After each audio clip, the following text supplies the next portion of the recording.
Greetings, members and industry stakeholders, and welcome to the ECA and INCITE panel, Business Development and Growth, Finding Opportunities in 2021. My name is Matt Schellenberger, Director of Corporate Development at the ECA, and it's a pleasure to be your MC this morning. Today, we are pleased to have over 140 members and industry stakeholders in attendance, all from the comfort of your own home or in your home office.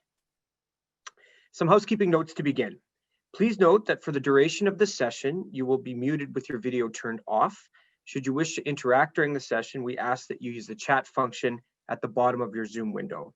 There you can write comments and interact with your fellow attendees.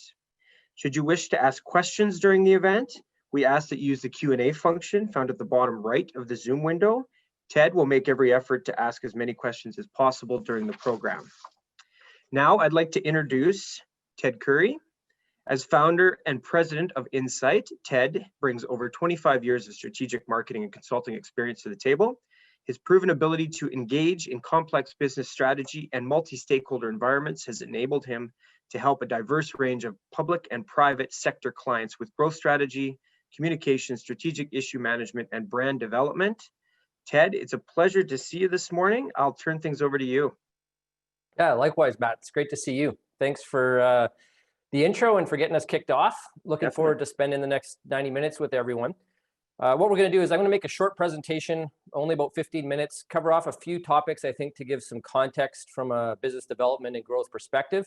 Then I'm really looking forward to the panel discussion with Naseem and Carly and Jodie. I'll introduce them formally after my presentation and then bring them in. As Matt alluded to, we will have time for Q&A and using the different functions through Zoom. I'll start by moderating some questions and discussion. So I'd ask you to jot down notes if questions come to mind as we work through it. And then I'll give you a heads up sort of with about probably 30 minutes left in our time to start using the Q&A function and populating that. And then we'll pull as many of those as we can and keep our panelists hopefully in the hot seat. I've promised them some surprises. So it's going to be organic and free flow. So we'll dive in and do that. I'm just going to screen share a presentation as we get started here. I want to just talk briefly about a couple of foundational concepts and frameworks that I think are important when we're talking about business development and growth, and as we sort of look at what might be coming down the pipe in 2021. And the answer to that probably is who knows. So it's a little bit of trying to peer around the corner and figure out what we've got coming at us. I've been doing a lot of these talks, and I've always started with this slide here since COVID.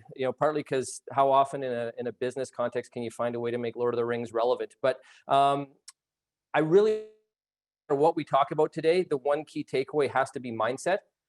The clients that we're working with that are seeing the most success are the ones that are focused more on what can they do with these strange, unusual, often difficult, frustrating circumstances and still find opportunities in that, as opposed to the ones that are really mired in everything that's wrong with the situation, why it's not working, why they're frustrated, why government's doing too much, why government's not doing enough.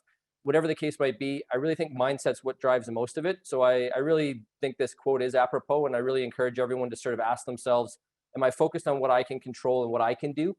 And am I doing my best with that? Because that's really all any of us can try to do, I think, through these circumstances.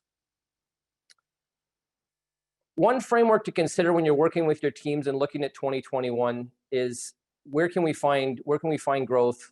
What pocket should we be looking at? The 4 quadrants are numbered for a reason. All things being equal, I would work through them 1 through 4. There's opportunity in all. Tend to be easier to get at, faster, and require less resources, starting from 1 and working up.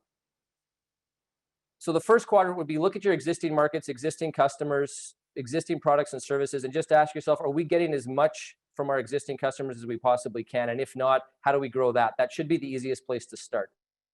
Be everything from looking at customer service processes to sometimes we've seen clients get more creative with pricing.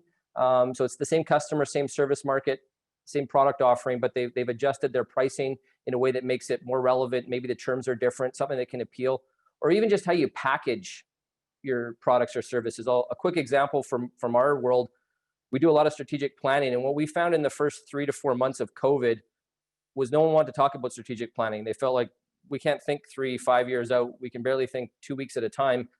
They didn't want to have any conversations about our whole strategic planning offering. We started talking to people about planning, and suddenly everyone was interested and wanted to have a conversation with us. The fact of the matter is, The processes that we use, the service that we offer, the team that we would have working on it is exactly the same in our COVID contingency planning, but sometimes language matters and how you relate to your customers in this market, I think, can matter. So how do you package your services or your products would be something I consider in that first quadrant. Moving up, if you're in a market that's high touch, lots of relationships, long sales cycles, lots of repeat business, I definitely would look at number 2 next. Keeping existing customer relations, working with existing customers and partners, but are there extra services or products that we can bring to the market? Are there things that we haven't done before that we can add to our service or product mix and therefore serve those customers even better? Again, if it's a high touch market that you deal in, I think you'll find quadrant 2 an easier place to start than trying to grow brand new relationships. However, number 3, if you're in more of a commoditized market, sales cycle, maybe more of a volume play, you might want to look at number 3 then. Where are other markets that we can go and find, whether that's geographic or different types of industry sectors that you might not have served before with the same basic product or service offering that you bring to bear. In number 3, I'd mostly recommend follow the money. So if you've got an existing customer, look up and down their supply chain to find where else you can add value. It's probably an easier way to get in is to work up and down an existing customer's supply chain than it is to just go into a totally new market. And last, number 4, obviously new business opportunities, most innovative, most creative space, probably the highest opportunity bucket, but also the most risk and the longest to get to market, the longest time. So usually when we're working with clients, our recommendation is, have you tapped 1, 2, and 3? Because if you haven't, there's low-hanging fruit you're leaving on the table. Once you've done that, then you can organize your team around sort of taking a look at number 4. And something as simple as taking a 1-hour brainstorm free once a week over the next month, I think is a good way to take a look at 2021 and where can we find opportunities in each of those quadrants. The deck will be made available afterwards as well to participants. So if you want to use this as a frame of reference, you'll be able to. Second concept that I think we should touch on is just this idea that it is a difficult market. 2021 is going to be an adventure, and there are going to be players that don't make it through this. As a result of that, I think the mindset needs to be there's going to be market share available as we move through 2021 and into 2022. The key question you need to be asking yourself is, are you doing the right things now to get ready to take advantage of that market share? Even if you can't quite get the growth immediately, are you putting steps in place? So if we use the starting line runner analogy that's in front of you, at some point the gun's going to go off and the race is going to start. Too many businesses are waiting for the gun to go off and then they're going to start their planning. You're going to be way too late.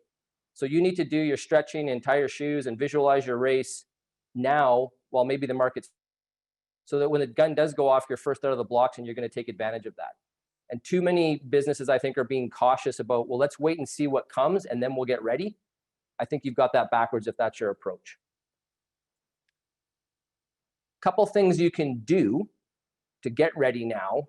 4 areas that we'd encourage you to take a look at. The first is just simply this idea of, are we focused on adding value and are we finding ways to give more than we take? A little anecdote to sort of set this up. I had a good friend one time who had a mentor, and he leaned on him a lot, and he'd been very helpful in his career. And he was applying for a new opportunity, and he reached out to his mentor and he said, would you mind writing a reference letter for me for this opportunity? And the mentor came back to him and said, Brad, my friend's name is Brad, Brad, I'd be happy to do that, but I'd like you to know it'd be nice to hear from you sometime when you didn't need something from me. And that story has always stuck with me. Feel about us. So, the question I'd encourage you to ask yourself is, when's the last time your customers heard from you or your teams when they didn't want something from the customer? So are we only reaching out because we want the new order? We're chasing down the proposal. They haven't paid their bill on time. All those are reasons to connect, and we need to do those, but those are more about what we need and what we want. Are we finding ways to reach out in ways where we might not financially benefit, but we're adding value to the customer segment?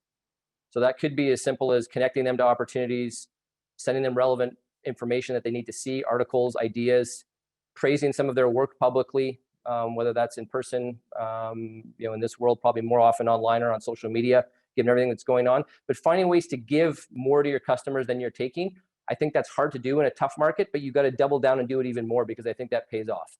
Make sure your customers hear from you when you don't need something from them. Second, are you keeping your brand active? The best case example, I think, is if we go back to the financial crisis of 2008. There's lots of studies that have been done now 10 plus years later on the brands that kind of went dark during that period. They cut everything back. They stopped spending money on marketing. They cut back their outreach. They cut back their community involvement.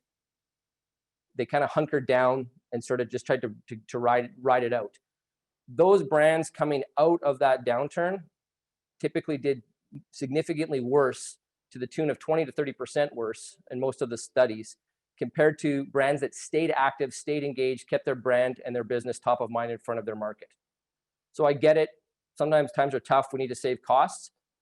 I'm not suggesting you don't have to do some of that, but are you also looking for opportunities to keep your brand public? And whether that's, active on social media, whether that's partnering with your industry partners, whether that's just, touching base with customers, even if it's just on a Zoom call, but finding ways to be front of mind and not just disappearing and sort of playing defense for the next 6, 12, 18, this pandemic out. I think that will be a mistake, and you'll be poorly served if that's your strategy.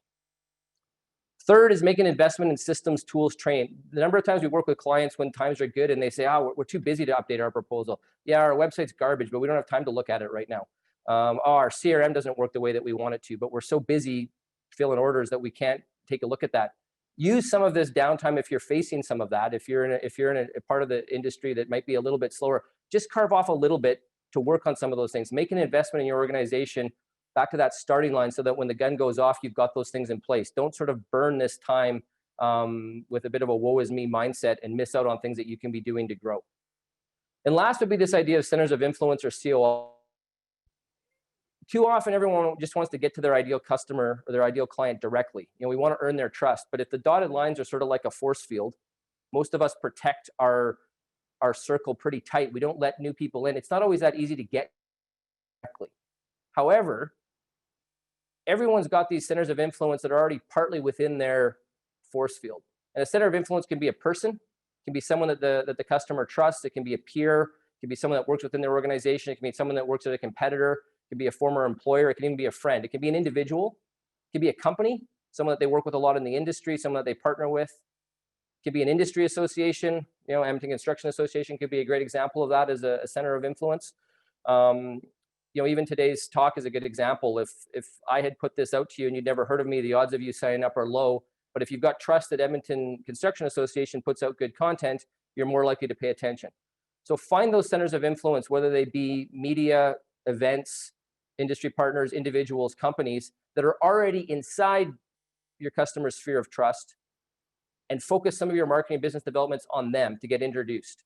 In our world, a lot of those centers of influence look like people's trusted advisors, lawyers, accountants, bankers, financial advisors. They have a relationship with dozens of clients that fit our profile.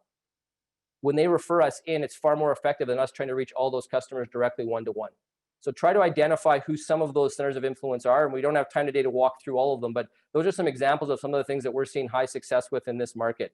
Some of the events are virtual, like today, but events, education, making sales alliances, leveraging social media, content, thought leadership, ideas, positioning yourself at the forefront of the industry, unique opportunities around sponsorship. Find ways to collaborate with your customer centers of influence versus just spending all your dollars trying to market directly to the end customer. So a few thoughts there that can kind of get us going. We're going to dive into the panel. And what we want to do at the panel is explore sort of kind of doing business through COVID, lessons learned. We're going to talk a little bit about what they're seeing coming down the pipe for 2021. Hopefully that gives you a bit of a sense. You'll see the three panelists come from different parts of the industry, so we should get some different perspectives. And then we'll talk a little bit about business development and growth and how do you find opportunities. So I'll bring our panelists in. Let me just do a quick introduction of each, and then we'll dive right into the discussion. So we got Naseem Bashir. Naseem is the CEO of Williams Engineering. Many of you probably know Williams, provides consulting engineering services, both for new construction and existing buildings. They do lots of work in property, social infrastructure, and the energy, resources, and industry sectors. Outside of Williams, Naseem's busy though as well. He's been the board chair for the Edmonton International Airport for the last little while, and was recently named the inaugural board chair for Innovate Edmonton. And sort of my dealings and take with Naseem has been that, kind of where you find the intersection of business, engineering, and technology, you usually find Naseem. So glad to have Naseem here with us. Carly Guilcher works with Clark Builders. She's their director of pre-construction. She's based in Calgary and works in the Southern Alberta region. She's responsible for their pre-construction services right across the region, from inception all the way through to the start of a project. And I think, Carly, I'm keen to get into this with you today because I know that includes, how do we win work? How do we set up work? How do we sort of get into executing our services? And that's, part of what we want to talk about. So we're happy to have you. Carly is also a director at large for the Calgary Construction Association and a facilitator for Merit Contractors Association. And Jodie Wacko is the president of Communities and Commercial for Cantiro. So some of you may have known Cantiro as Beaverbrook. Just probably a couple months, Jodie can give us a bit of the story. They've done a really successful rebrand. They have a number of different businesses that cross, residential home construction, land development, commercial work, as well as investment opportunities. And as I said, Jodie heads up the commercial and communities aspect of that. He's been with Cantiro for 15 years now. And he's got lots of involvement in the industry. He's been active on a number of boards and committees with some of the industry associations, and I'm happy to have Jodie join us as well. So all three of you, thank you for being here today. Let's dive in. I'd like to start with kind of lessons learned from COVID, and sort of what's gone well. Let's start with that. We'll certainly look at challenges as well, but I'd like to look at your organizations and maybe just share some thoughts or examples of things you think you've actually done well through COVID as a business. And Naseem, if I can start with you, what do you think William's done well through COVID so far? Well, thanks first, Ted, for having me, and hello to everybody. Good morning to all you folks from the Edmonton Construction Association here in Edmonton and other places. It's a pleasure to be here for sure. I think we did a number of things really well, and obviously as we go back into the second wave, communications is internal communications and external is probably a big part of how we've really managed to keep the whole team spread out all over the place, buoyed and happy and healthy. I think that's a big part of what we've done really well. I think we've done a pretty good job of managing our people's expectations, and certainly paying a lot of attention to how healthy our offices are for those that might have still been in offices today. That's again very few people, and I think we've also made our decisions early enough to make sure that we had our people safe and healthy right early from the very beginning. We bugged out pretty well overnight and went completely remote in what felt like a few hours. And I think making that decision, and to the credit to my team for their ability to be able to get their teams to basically get out of the office and get healthy into a healthy place and keep their families healthy. I think that's probably a lot of what we did really well. Beyond that, I guess to sort of quickly switch into business terms, it's one of my greatest fears was really around cash and cash management. And for all the business people on the call, I think that is a pretty big focus. It was ours right out of the can on March 16th for us. And managing cash has actually worked out really well. And we've done some new things. It's not why waste a good crisis in terms of keeping your business healthy. And we did a really good job of that, and probably have not actually been any healthier than we are today in terms of our cash flow. So I'd say those are pretty well our top level ideas. Yeah. Okay, great. I'm gonna circle back to you a bit on the keeping people safe and happy. I think that's an important theme. So we'll revisit that maybe in a little bit more detail, some of the things that you've done that have worked, but I appreciate those comments. Carly, how about you? What's Clark done well, do you think, through COVID? Good morning, everyone. Thank you very much for having me join the panel here. Excited for the next hour and a bit discussion. What went well for Clark Builders? I think two things resonate with us. Is the first is that we took action early. As Naseem said, it seemed like it was within a few hours. And key to that, which also Naseem touched on, was communication. We really tried to emphasize the why with our protocols and our controls. So on our fields, in our field sites and our construction sites specifically, we needed to really communicate the why we were putting these certain controls in place. And because of these controls in place, it allowed for productivity. It allowed our sites to keep going. So that was key to keep productivity where it was. Senior leadership was also a key aspect. We bought in early on and well and communicated. It wasn't oh, this is silly, but we have to do it. We acted as examples in the company, which was easier to trickle down to the people on the front line. Yeah, I think if I had to touch on, it would be the productivity and early action was really key for us in terms of handling it successfully. Okay, great. Jodie, from your side, what have you seen that's worked? Well, good morning, Ted, and again, thank you for inviting me to be part of this. It's a pleasure to be here. Very similar to the other two panelists, the changeover to remote working for our staff was bugging out, I think was a great term, Naseem, because it just seemed like everyone wasn't even aware that we had all this technology already in the suites that we had owned through Microsoft 365 and all this other stuff. And one or two people in our organization said, well, we can do it. We have had it for a long time. So it really accelerated for, I think, a lot of companies, a way of conducting business differently.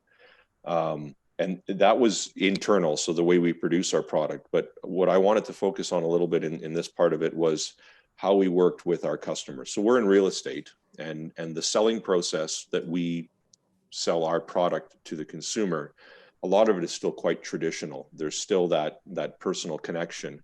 And through COVID, that was impossible. And we have been talking as an organization for years now about moving that sales process onto more of an online or a click and pick option, as opposed to that interaction. And there's a lot of individuals that were still holding on to that. All this did was just kicked us in the pants, and it accelerated that what was taking us years to slowly adopt. Within a month, we went to a complete online remote selling process. Every one of our frontline individuals that are in touch with the consumer and the customer were adopting every form of social media. We had virtual tours, and that has just kind of reinvigorated and accelerated the back end that we're still working on to be able to, coming out of this, hopefully be ahead of our competition, because it forced us to go that way.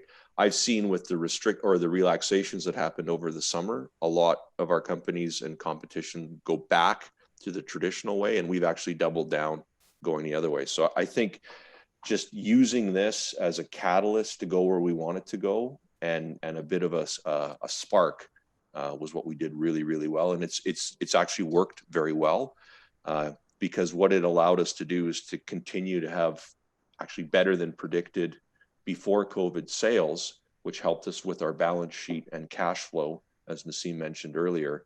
So we had the luxury of, getting blindsided by COVID, but having 6 months to adjust and make actions post-COVID to prepare us for what COVID could have done. And I don't know a lot of businesses that had that luxury, and we're very grateful for that. But it wasn't just by accident. It was because we adopted quickly and said, this is the way we're going. Great. Good story. I know we'll want to talk a little bit more about technology and online, so that's a good frame of reference.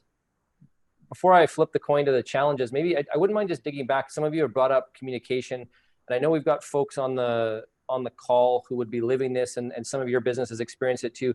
I'd like to get you to talk a little bit about the difference between kind of working with office teams versus in the field. And have you been able to maintain some of that communication culture in a way that works for both? Because I know I've got some clients where that's been a struggle, where it feels like, we're doing one well or not the other, or it feels like one is, people are jealous because they like the way it's being handled on the one side of the business or the others. Carly, maybe I can start with you, because I know you'd have both, both experiences at Clark. Can you talk a little bit about how you've done the comm side or the culture side, dealing with people that are in the office versus in the field? Sure. I love that question, because something that sort of dawned on leadership the last few weeks is we've sort of tooted our own horns the last 6 months about, yay, we've been able to keep our sites active and our construction crews productive, but we're getting feedback from our crews that they felt a lot of pressure, and they felt, holy smokes, the pressure's on us to keep Clark Builders moving and going, whereas the office staff are sitting at home, with their sweatpants on, working in their comfort of their basements. So we found out, lesson learned, that there was an extra added layer of pressure to our field staff. And they were already feeling the pressure from, if they lost a worker or two because they've had to self-isolate, that's already an additional amount of work on them. So that's one of the lessons learned we've had, is between the office and our field, is that here the office people are thinking, oh, great, we're doing great. But it was a huge stressor put on our field staff to keep our sites active. Another gap between the two is collaboration and feeling of connection. Oftentimes our operations staff, we plan on getting out to the sites a couple times a week. And during COVID, it obviously slowed right down. So that disconnect between the field staff and the office just grew, unfortunately. So, hindsight, lesson learned, that'd be something that we'd want to approach quite differently in round 2 here. Right. Naseem, any thoughts on that? Because you'd have probably some of the same experience, people that need to be on site versus most of your crew, I think, would be in the office. But how does that work? Yeah, the interesting thing I think with the site people is how fast we actually were able to adapt our safety protocol. I mean, typically we're not controlling the sites. The contractor would control the sites, but injecting our COVID checklist into our site hazard assessments happened really fast, and I think that helped a lot in terms of keeping our people safer. And it's some of the same conditions that Carly's talking about.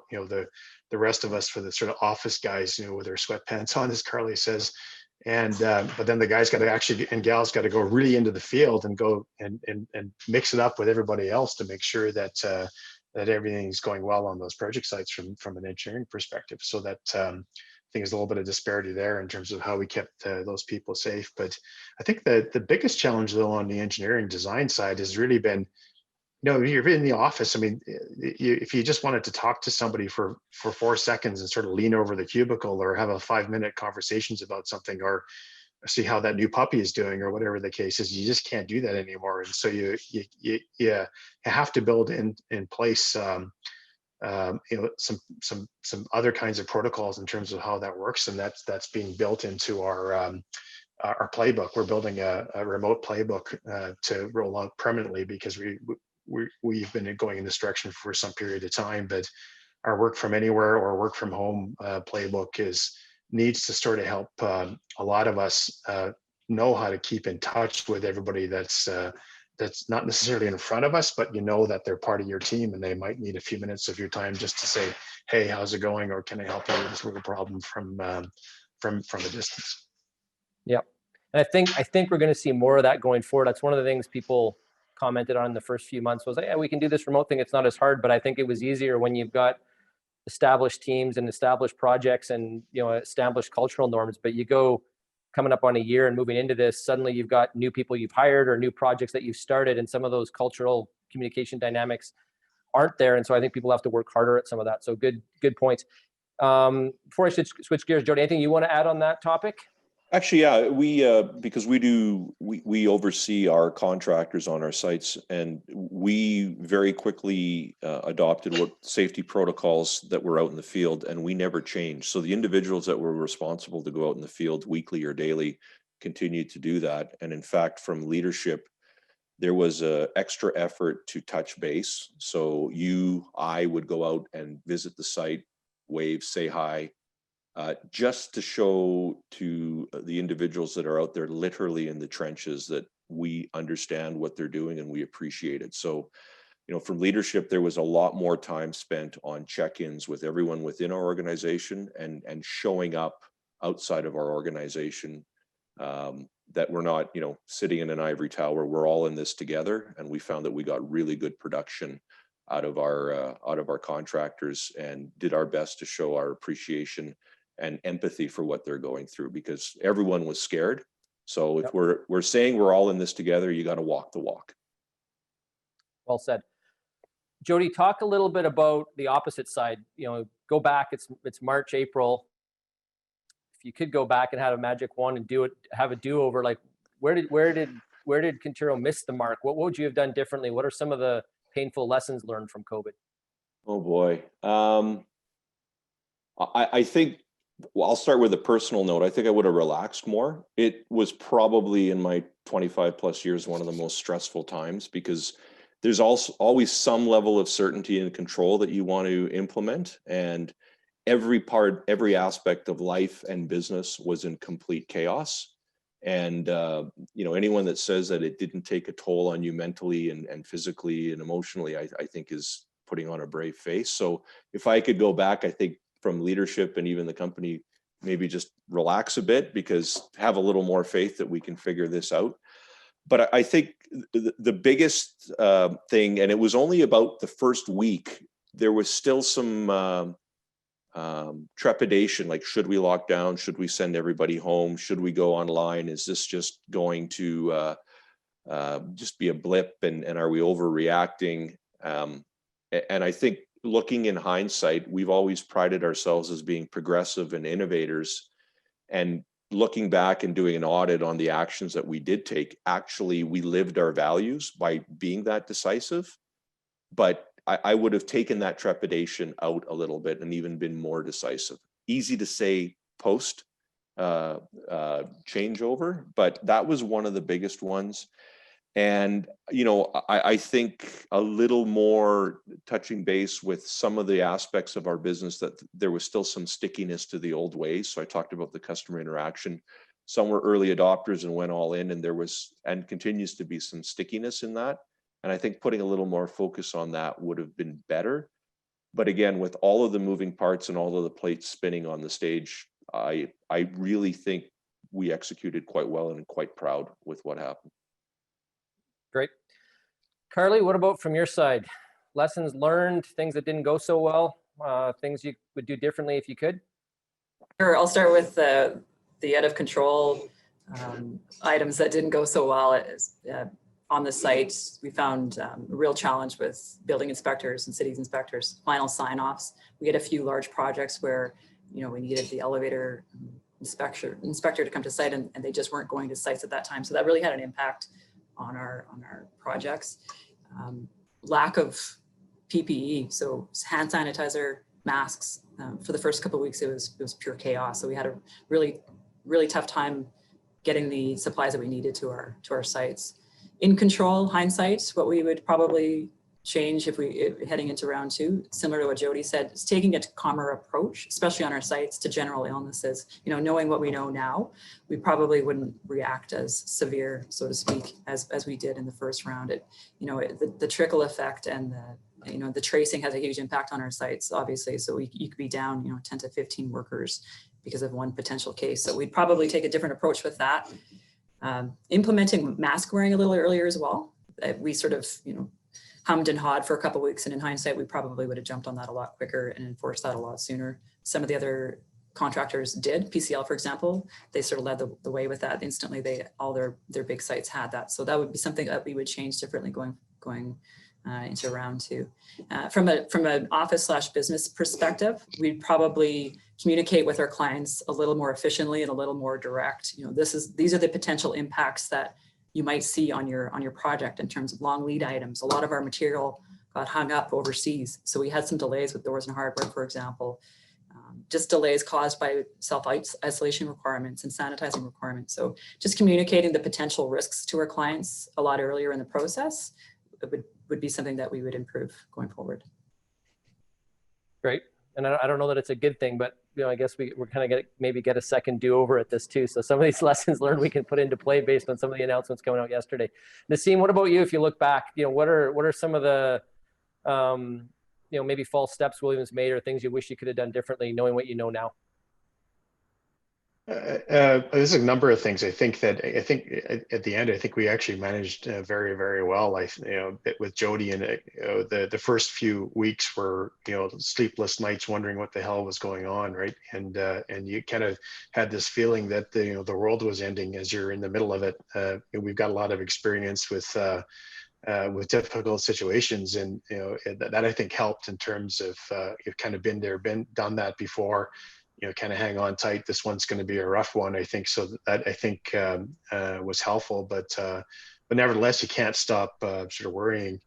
I would say that we had some challenges with, we got some engineering managers, for example, that are in their 40s or 50s, let's say, that are not necessarily digital natives, and they're trying to mentor younger engineers and technologists, and doing that remote is really tough. So productivity really slipped. Like, how do you teach somebody to engineer something when you can't sort of point at it and say it's like this, and take your pen out and draw all over it, not this way, or congratulations, you're doing a great job. That's really hard to do that through the box, and so we really suffered on the productivity side, primarily really in the Lower Mainland, and not so much here. I think our team makeup is a little bit different here in Alberta than it is in British Columbia, but other places too. I think it's better.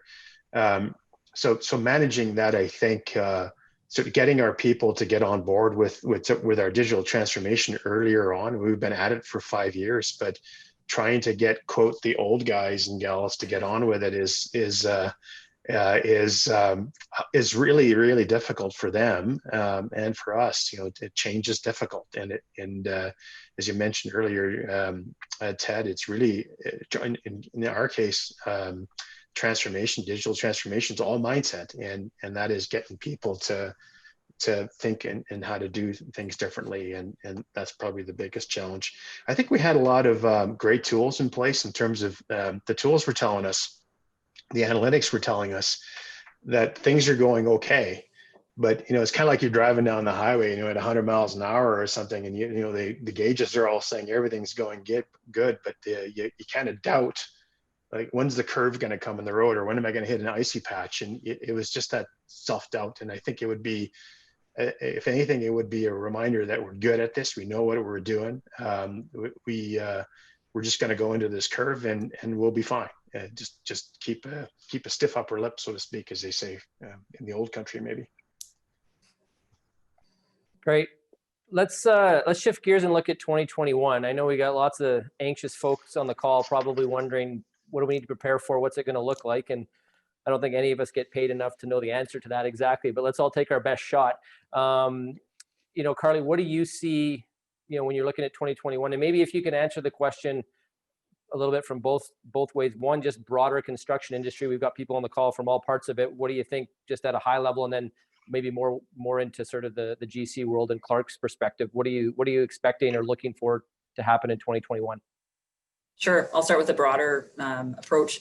So obviously, Captain Obvious here, lower overall volume. So you're going to see more competition on fewer amounts of tenders and proposals. So just create, more competition being brought to the market, and downward pressure on that price point, obviously.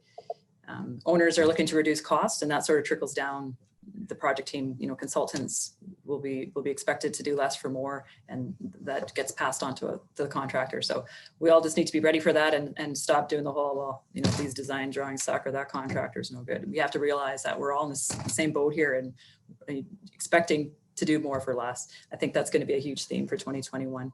Some specific growth opportunities that we feel are imminent, and hopefully something that goes through to fruition is healthcare. We see, obviously, you're going to see some projects that are going to evolve out of COVID, specifically with HVAC systems, where those need to be upgraded to ensure proper air circulation. So HVAC upgrades not only to healthcare, but also to public buildings as well. You can see a lot of that. We see some processing and manufacturing facility opportunities coming, maybe some alternative energy, bioresources, things like that. There'll be minimal TI work that we see, obviously, with commercial and office interiors. However, we will see some minor adjustments with having to adapt to COVID requirements in office facilities. Publicly funded projects. A lot of our pursuits and the tenders that we're following currently into the new year are a lot of publicly funded. So supportive housing, we see some opportunity there as well. Seniors facility, aging population, obviously, that we can't just ignore. Also, with the new energy code and building code requirements, we're going to see some exterior finish, which we already have, of course, in 2020, but recladding, ensuring insulation on buildings. Naseem will be able to talk to a lot better than I will. So we see some opportunity there. Warehousing, potentially, just with everybody buying everything online. So that's sort of what we're seeing going into the new year at the end of this year. Great. Lots of good nuggets there. Thanks for that. Jodie, what are your thoughts on 2021, both sort of industry-wide and from your business specifically? Well, I think 2021 is going to be a bit of a watershed year, and I think it kind of builds on the accelerated change theme that I talked about earlier. Since 2014, 2015, as the Alberta economy and even the Western Canadian economy has continued to moderate, in our business, which is real estate, mostly residential focused, we've had margin compression. So our top line or our revenues have stayed either flat or in a lot of cases, it's gone down. But, you know, in a typical working market, as your costs go, or as your revenue goes down, your costs should go down. We haven't seen that. We've actually seen costs continue to increase. So we've had margin compression. So, you know, at the end of the day, for what we risk, the return is becoming less and less. So in a project that you've already committed to and you've got to build it out, you just kind of do it. But part of what we're doing is we're looking at the new batch of projects, and either they're, you know, 2 or 3 year projects, or they're in land development, they're a 10 to 15 year commitment, and you don't get your money out till years 10 to 15. So what I see is a lot of pressure on the contracting association to get costs in line. And I think having some discussions in the last 2 years, that's labor. And I haven't seen a big adjustment in the labor prices when you compare it for similar services that are provided even in other parts of the country. So I think you're going to see way more pressure, and we're going to need that. We can cut costs through efficiency and design and a bunch of other things that we're doing and we need to do better at. But I think the fundamental base costs of constructing stuff in the province has to be looked at again, because the ability to compete is not there. And the best decision we make on a project could be not to do it, because the margin's not there. And that capital that you have, which is transferable, could go somewhere else and be safer, or a better return, or a diversified return. The other thing I'll see is a lot of indecisiveness. So everything is going to be optioned, and it's going to be as close to just in time as you could get. So our company right now is in the middle of business planning. And, you know, before we used to do a forecast and we'd update it mid-year. Now we've got high, medium, and low and quarterly updates. And I have no idea what 2021 is going to bring, but we want to be prepared for, if good fortune or a reasonable market continues through 2021, we don't leave any dollars on the table, but we also don't want to go and frankly blow our brains out and undo all of the good fortune we had this year. So I think everything is going to be optioned to death, and it's going to drive the construction and the design community crazy, because we're going to say, well, we think we'll do these 3, but we want to be able to do 1, 2, or 3, or maybe half of one, or all of one and 1.5. And we really won't know until we absolutely need it. So, you know, in our business, where the lead time is many times in years, we are going to have more pressure to get closer to just-in-time decision-making and just-in-time delivery. So our dollars are out for a lesser time, and we close the gap between expenditure and recuperation of those dollars. I think that's going to be something that everyone is going to see. And the quicker that our consultants and business partners can have an empathy for what we're going through and actually find and help us find those solutions, those are the ones that are going to be way more successful, as opposed to, this is the way we always did it. And yes, we need 6 months, and, you know, it's going to take this long. There's always a way, and we are in uncertain times. And if those who can rise to the occasion, I think will do well. Great. Thanks for that. I think that's very insightful. Naseem, your thoughts on 2021? It's going to be a really interesting year. I think I kind of think it in terms of group of 3 years, and, you know, there's some big macro changes that are obviously changing around us, and, you know, demographics still, I think, is a big factor weakness in the market. I think we're going to see a lot of M&A in the engineering and construction space. As you were saying in your presentation earlier, Ted, I think there's opportunity because of that shrinkage that's going to go on in the economy, just from a basic business perspective. For us, I think it's really going to be around data and digital services. Our company, DB Technologies, really helps large campuses work on reducing the cost of operating those facilities, and there's less money, go figure, to operate. And so driving that cost lower of your acquiring mode, getting that cap rate to where you want it, I think is really important things as well. Specialty engineering services, you get higher margins on those businesses rather than the generalized engineering services. So we continue to roll out our specialty brands and services as we put them together, because again, there's better margins there, and they're going to be higher in demand given the conditions we've got right now. And last one, and this one's a bit of a flyer though, and is I think that with the way that trade in the world is going these days, I think look at the Arctic and the beginning of a cycle on commodities to start to come back into fray in terms of the lithiums and the coppers and the and those things where you those types of materials where you wouldn't necessarily go to China anymore or Africa anymore to get them. I think we have an opportunity in the Arctic again to connect. I know that you know, Clark's got a long history up in the north as we do as well, and so I think prospecting up there for work and especially with on the mining side of things, I think is going to be a really interesting market getting going in 2021. Great. I got a couple more questions I'm going to work through, but for the participants, we are going to open up the Q&A. So there's that Q&A function at the bottom of your screen. If you've got questions, start populating those, because in sort of about 10 minutes, I'm going to sort of switch the floor over to you, and we'll try to pull from your questions for the backstretch of our time together. So if you want to start doing that, please do. Let's take a look, I guess, at this topic of business development. Like, what kind of mandate or efforts are you sort of pushing into some of your teams that work in that space? Growth, feels like a challenging topic as we head into 2021. We've all sort of talked about that, but I also know that the businesses that do well don't just sort of say, well, there is none, we can't find it. They're doing things in a different way. They're trying to be creative.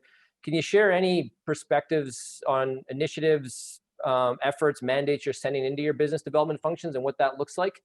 Naseem, can I throw that one at you? Yeah, sure. Happy to start off. Something we've been working on for years is our client experience, and we've made some great progress. But there's nothing better than actually keeping the customers that you have even happier along the way. Finding new customers is hard to do, and so how do you focus in on that? How do you use technology to constantly be connecting with your clients? And at Williams, for quite a few years now, we really looked hard at the business, at the B2C world, and for how our client experience comes together. And we're doing even more of that in the next number of months and next year to make sure that we are on it in terms of keeping our clients communicated to, because that's what they would say to us. They'll say, you guys are a great engineering company, but you don't talk to us enough. And oh, by the way, you're late. We keeping on top of that stuff is really important. I think our BD teams are really well rehearsed now. We're many years into that. Most engineering companies of our size don't have a fixed team of business developers that now have switched somewhat digital, and those folks are really well entrenched in the communities and doing a great job as well in terms of selling into the marketplace. Our inbound marketing through a lot of work we do on thought leadership and other places. So not selling in the engineering, but selling how we think and what we believe, and talking about communities, doing things in the communities are really important places for us to spend a lot of our time and money because our clients want to work with engineering companies that are like them and show up like they do. And a lot of sales analytics, a lot of tech. There's just a ton of tech going into our service platform that we've been building for years.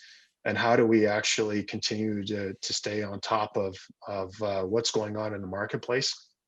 A bit of a tidbit in terms of how BD is going. And so the firm over the last 10 months or so, I guess, has really been operating at the sort of the medium level of the market output from people that we have connected to. And so there are still a lot of opportunities out there. They're smaller, in some cases not as bigger. So there's work to find. It's just a matter of turning over some more rocks, and a lot of rocks. And that means that all the sub 200 people of Williams and their other companies are all BD people. They're all salespeople. They're all closing deals. They're all need to be talking to our customers. It's all hands on deck, turning over rocks, finding work, because we all want to stay busy, and we want to keep everybody as employed as we possibly can as we go into this next year. So lots of focus on those things. I like that. message, I'll just interject with a quick anecdote. The message of like business development being everybody's job, I think is a great mindset to have. Too often, people want to segregate that to someone else's job. And I think the organizations that do well are that. And I apologize, I don't remember the name of the hotel, but it was a big hotel chain, and their sort of story around what Naseem's talking about right now was this idea of the line they used was everybody sells strawberries. And it was that the general manager, they were struggling, they were in a tough market, and he was walking by the restaurant and overheard the server talking about how they got these brand new basket of strawberries in. They were so great, and they could custom make something for them, and the people all got excited and ordered something different. And then the 3 tables around them are all like, well, what's that? Where's that coming from? And they all ordered a dessert. And he sort of came to this realization that like sales isn't just the director of sales job or marketing or business development. Like every one of us can play a role. And that one person whose job might not have traditionally been that increase the margin for the hotel that day just by bringing up the strawberries. So this everyone can sell strawberries line, I've always stuck with that, and I think you've sort of spoken to that. I like that. Carly, what about on your end? Business development, what kind of things is Clark trying to drive, or what are some of the ideas that you're working on? Sure. I think first and foremost, it's important for everyone to first define what growth is for their organization and for their company. Is that the team? Is that volume? So it's really important to understand what your goal is and why is it your goal. I think you need to start there. And then from there, you need to really, and this is a hard lesson I learned looking after the special projects team here in Calgary, is, taking a step back, looking at the last year or two, what did you do well in? What industries and what niche markets of the industry were you successful at? And it might not be what you think it is.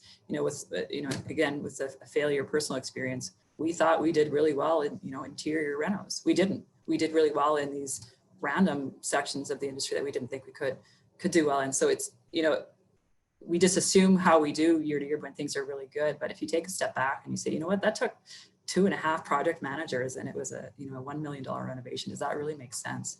So that'd be our first piece of advice is if you want to grow where you're successful. We used to have also with special projects, we used to have the approach, shoot at anything that moves type of approach to pursuits. Now we're being a lot more strategic with what we pursue. And I think that's really important for companies to realize. You spend a lot of effort and time with your teams chasing something that perhaps isn't, something that you're going to be successful at, something that you have a high percentage of, being a successful proponent. So being a lot more strategic with what you pursue is really important for growth, if that's something that you're interested in doing. You touched on it a bit, Ted, in your intro, is diversification. And if you're a company that provides a certain service, have you looked at maybe providing just a different aspect of that? If you're an HVAC company, do you offer service? Do you offer a service team or a maintenance team? Do you offer pre-con services? A lot of GCs have the luxury sometimes and the opportunity to provide pre-construction services to our clients. Maybe a subtrade can offer that on an hourly basis. Just think outside the box a little bit and just try to diversify what you can provide for services. Another key aspect for growth is a versatile workforce, a versatile staff. If you have an estimator, can they also be a project coordinator when estimating is a little slower, vice versa? So a lot of our all-stars here at Clark Builders are people that will jump in and help out with anything. They can do PD, they can do a little bit of estimating, they can go on site and be a project coordinator. So if a lot of your workforce is that versatile, that'll just really help balance out the peaks and valleys of your business cycle throughout the years. Yeah, well said. Jodie, what's happening at Cantiro from a BD side? How do you sort of find growth in this? Well, I'm going to borrow an analogy. We're going to stop shooting at anything that moves. I think that's great. I think growth is 3 things. We've always grown, and I guess probably not unique in the province, but grown by opportunity as opposed to strategy. And we've been working really hard, especially in the last couple of years, to change that as the company has matured. But I think our opportunity is tied mostly to product development. And by product development, I don't mean just going in isolation and creating something that we like, but it's product development that reflects what our customers need or what we believe based on research, listening, and a little intuition, what they will need a little bit into the future. So that's a bit of a change because it was really good for a long time. So success was producing the product.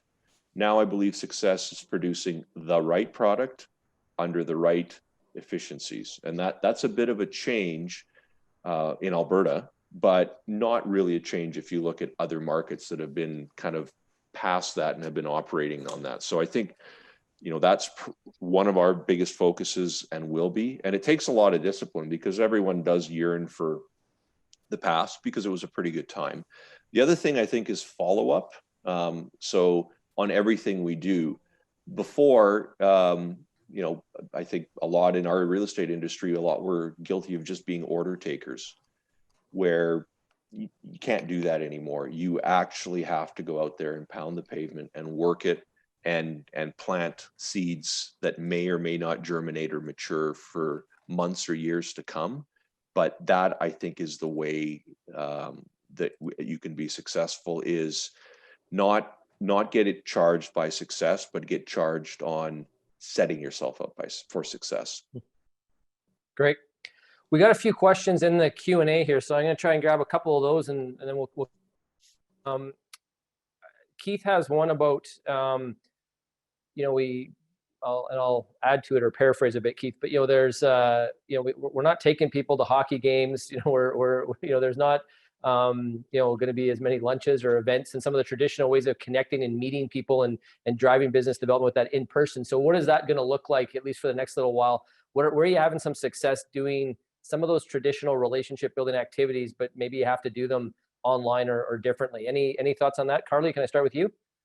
Yeah, sure. It just came up in my personal life this morning, and we have a women's Christmas get together, and really it's just an excuse to drink wine, of course. But, with the news yesterday, with the announcement regarding the new COVID protocols, we aren't able to do that anymore. So one person suggested, well, let's meet outside and have a bonfire. So, what with your potential clients and people that you want to keep in touch with in the industry, it might seem a little cheesy, but maybe offer to go for a walk, something as simple as that. So, but let's not discount the advantage of Zoom though as well.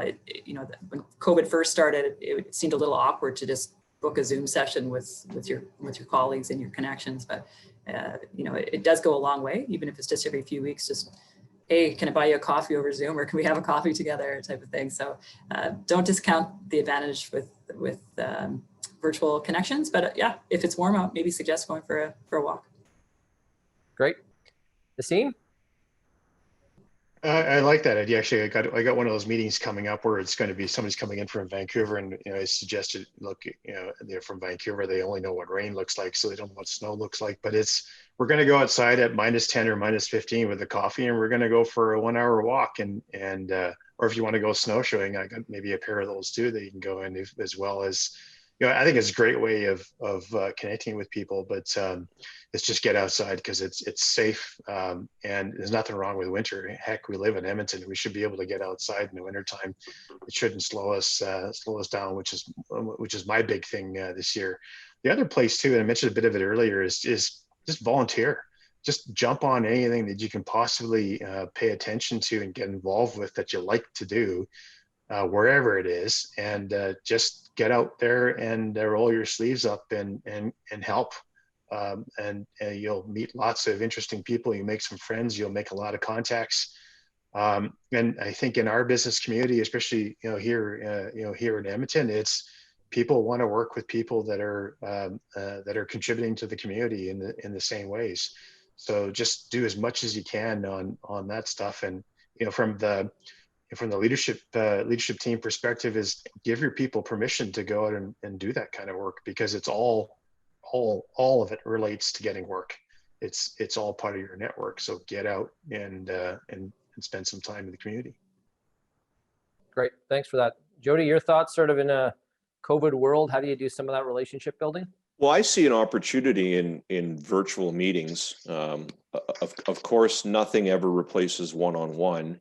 Especially when you're trying to establish that relationship. But there's something that is somewhat vulnerable and endearing, that if you're sitting at home, working from home, and you have a bit of a BD call with someone, and your kid runs through the back screaming, or your dog jumps on your lap, that really does break down some barriers that maybe you can't if you meet at Earl's for a drink. So there's some intimacy that comes out of the way we're now conducting business remotely. And I think instead of seeing it as a barrier, you can see it as an opportunity to seem a little more real, even though it's virtual, because of the setting that you're in. And I've found that with people that you really don't know that well, or you've had a business connection because you've been, peering in their home through Zoom or Teams, and they've been peering into your home.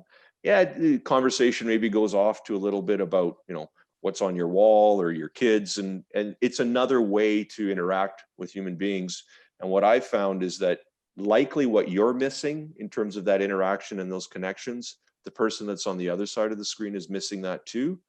So if you can put yourself together and do the best you can, that's everyone, I think, will appreciate that. And, there's nothing to say at the end of the day, if you're sitting at home, you can crack a beer or pour yourself a glass of wine and have that discussion virtually this way. So I think if you see it as an opportunity or an avenue that you can take to do the best you can, there can be a lot of positives that come out of it. Great. Another question we've got here on the board is, they're asking, sort of, the three of you come from different parts of the industry. How could you work together? I'll maybe expand that. I mean, if you've got thoughts on that, take a run at that. But also, just how do you collaborate more in 2021? How are you trying to work with partners up or down the supply chain? What might be different than what you've done in the past in terms of how you're going to collaborate with other parts of the industry versus just sort of staying in your lane and doing things the same way? Naseem, I'll throw that one at you first. I think that's a great question. It's I think it's the best way to do it is to, if there's some certain areas that your companies are all focused in on. And in our case, we're heavily focused on digitizing our business. We think that the world is massively changing. We're trying to disrupt ourselves before somebody else comes along and disrupts us. I think if we can get together and start talking about how do you actually reduce friction in the flow of projects. So from engineering to construction, or from developer to engineering to construction, or whatever order you want to put it in, there's a lot of waste in that process. There's a lot of tripping over that we do because we're built into silos. And if you can find a way to take the friction out of that process and deliver better projects, we'll have happier customers for less money, and then we're winning. But as soon as we're all sort of pull back and say, I'm going to get my piece and hang on to my margin, you're going to disappear, I think. And so how do you get together, pardon me, to get rid of friction in the whole development to construction process? Good question. Carly, you can answer that part of it, or just, how do you collaborate in the industry more? How are you working with partners maybe differently than you have in the past? Sure. So what we're seeing in the industry is an increase of clients asking for either a design build construction approach to a project, or even IPD is becoming a little more common in Alberta. So they're seeing the advantage, and the more sophisticated clients see the advantage of having that whole team work together. So there's obviously the contract style that could help with that collaboration. Another huge benefit for everybody is to not hold our cards tight. Let's share what we see out in the industry and what's coming down the pipe. We have a lot of subcontractors that are, just kept in the dark, and they're just bidding on something that shows up, on the spot. So it's really important for us to open up the conversation with the developers and our client reps and consultants and our subs up and down, like you said, with what we're looking at, what we're pursuing, and so that they can be prepared if something's coming to the streets on March, that they're not looking at it March 1st, they're looking at it back in December. So just opening up that dialogue, and let's not keep secrets from each other. We'll all benefit from knowing what's going on. And has that approach been met with positivity, or is people still don't trust enough to do it? There's definitely some hesitation. Myself have been guilty of that for sure, where subtrades phone and say, well, what are you working on? Well, I can't tell you that. So it's just getting your head around, this isn't just about you. It's about, the bigger picture in the industry. And if your trade partners and your clients are successful, then you are as well. So just, it's sometimes hard to keep those, or put the cards down on the table, for sure. Yeah. I think there's I don't remember the exact line, but it's sort of this idea of, like, if you want to create trust, the number one thing you need to do is go first. That's something I think everyone on the call could think about is, if you want something from someone else and you're not getting it, Are you doing that? Are you leading with that? I think that's kind of usually the best way to sort of get what we want more of in the industry. So yeah, great points. Thanks for that. Jodie, what about your thoughts? Like how are you partnering? Who do you work with? How do you thinking about working different and collaborating more as we move forward? Well, what Naseem and Carly said is exactly what we're thinking of doing as well. That, before, when the volumes were higher, you went very much to an assembly line mentality where you'd put something into the system and it would be done by, design, engineering, architecture, and then it would be thrown out to the contracting or the building industry to get you a price and to build it, and then you'd go and you'd build the thing.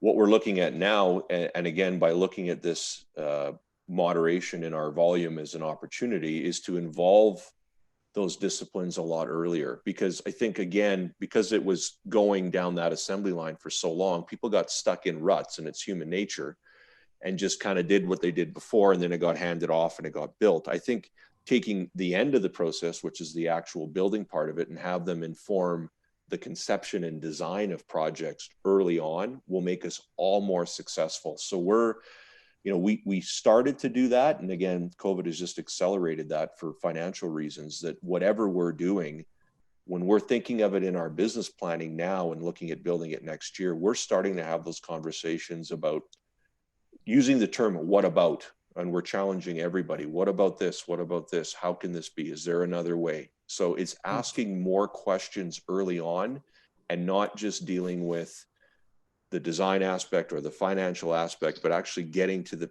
individuals that build it. And, it's amazing what you can come out of this by just having a half hour or a 1 hour meeting, because someone says, well, I did this on this one and it might work here. And you may not find the exact solution, but you've done a little bit of continuous improvement, and that helps everybody. So that's where I think everyone in our industry, in our company, is really, really focusing. Nice. That's great. For folks on the call here, we're probably only going to have time for maybe one more question from participants. So if you haven't got one in and want to get it in there, I'm going to pull Mark's here now, but you've got time maybe for one more after that. Mark sort of has a question in the Q&A about sort of lessons learned from 9/11. He said, lots of changes happened after that. Everything from rules around not having senior executives on the same flights to critical infrastructure, not all in the same place, those kinds of things. And he's sort of wondering, what kind of lessons from COVID, do we need to go back to that sort of disaster recovery type, manual or plan? And do we need to add a pandemic chapter to it? And if so, what needs to go in that? What are some of the lessons from the pandemic we need to add to our playbook for, how do we operate? Because, what if something like this happens again? How do we be more nimble and agile? I paraphrase that a bit, Mark. Hopefully I captured the gist of that. Thoughts on that? Anyone want to volunteer, or do you want me to see me? Look ready. Go. Yeah. Go I'm ready. Having been through some pretty tough stuff over a long time ago, right? In terms of the basics of this stuff, but belt and suspenders always works really well in terms of keeping your pants up. And if you'll think of your home as an asset from which is also your office, you've distributed, if you will, you've got this distributed way of doing work, rather than having everybody in one office where you can catch things from each other. I think maintaining that as part of your playbook, encouraging that, I think it actually makes us more attractive as a company to say to our new engineers that if you want to work from Tel Aviv, go for it. If we got work for you, you can just dial in, because you don't need to be here anymore. Or you want to work from home, or you want to work when you want to work, for younger moms and dads that have kids that are running around the house. Booking 8 o'clock meetings is not exactly the brightest thing to do for those people. I think doing it when finally the kids are settled or off to school. So working around real people's schedules and making business hours, it doesn't matter.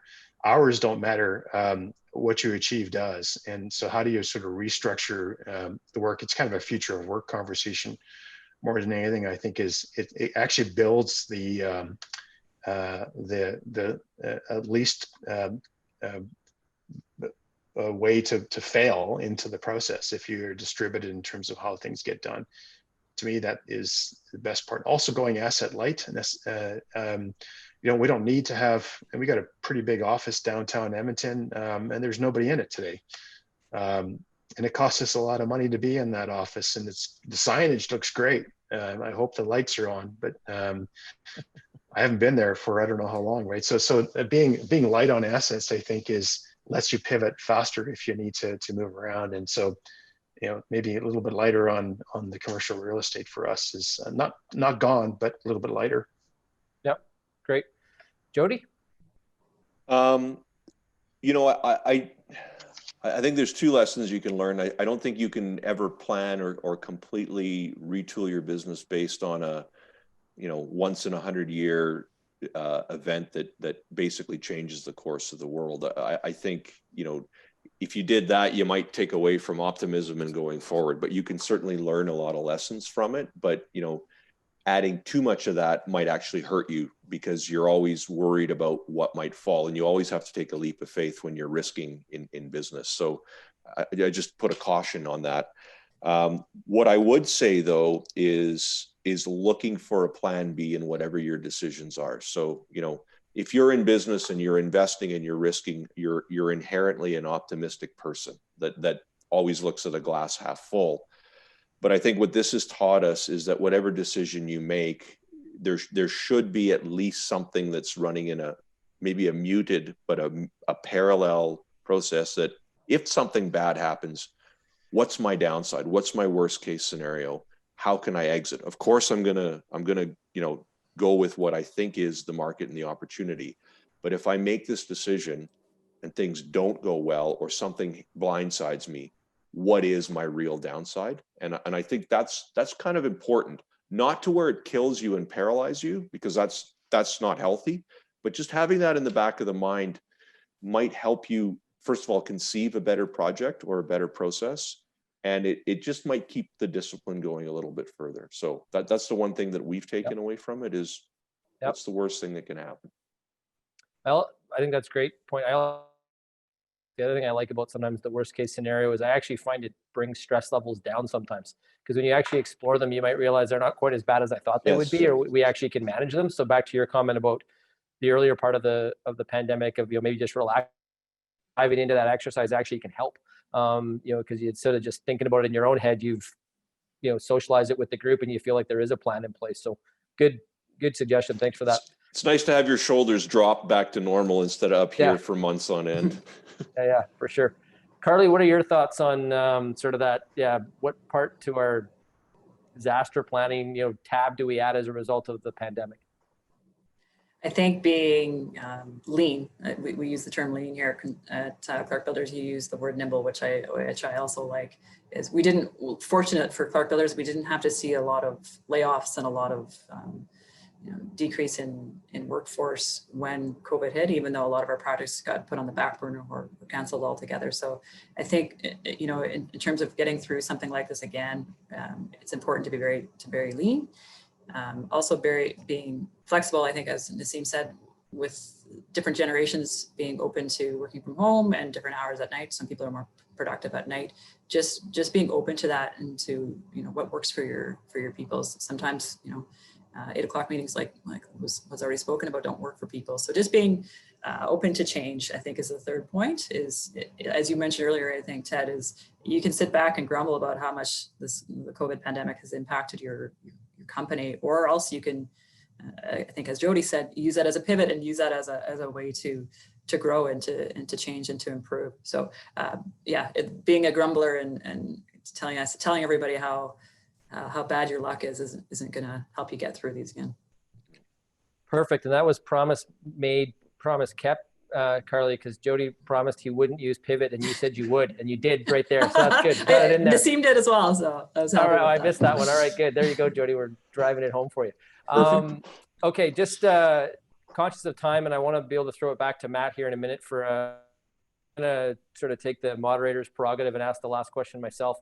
We've covered a lot of ground here. We've kind of looked back, we've looked ahead, we've sort of looked at where we're at, and I think there's been lots of good nuggets. You're pulling your teams together here over the next couple of weeks, and you're looking at 2021, and you've only got one sort of set of words of wisdom or piece of advice that you want them to be most focused on. One thought you want them to be top of mind as we head into the new year. What's that sort of one piece of wisdom? We've got 100 plus people on today as well, and I'm sure are eager to hear that. what would you go with if you only had sort of one piece to give them, Naseem? What would be the top of the list? For me, it's buckle up.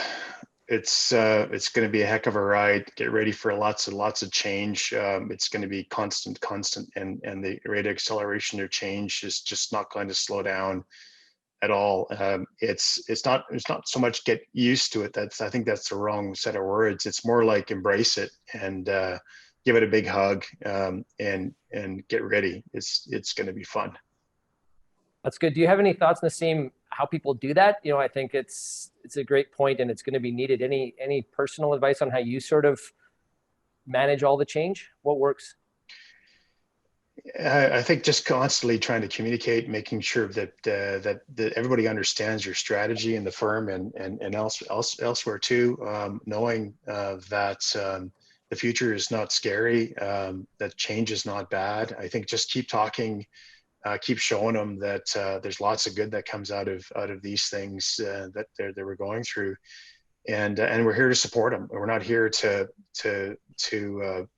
kick them out of the company or anything because they can't change. We just want to keep helping them move in that direction because we want to bring everybody along with us. Nobody gets left behind. It's all going to be okay. Carly, what's your one piece you'd want to share with folks? More on a micro level, know where your numbers are at. I spoke earlier about, being more strategic with what you pursue for your business. Long gone are the days where we just, that's about 5%. We'll put 5% on that and hope for the best and hope we come out in the black at the end of the project. You need to know where you're at with before you go into a project and while you're in a project. Maybe you don't need a crew of 5 guys because that's just what you've done for the last 15 years. Really understand what your true costs are, including your project costs and all the outside costs, and really understand where your profit is. And measure it. If it's not measured, you can't improve it. So that would be my one piece of advice. Yep, super. Jodie?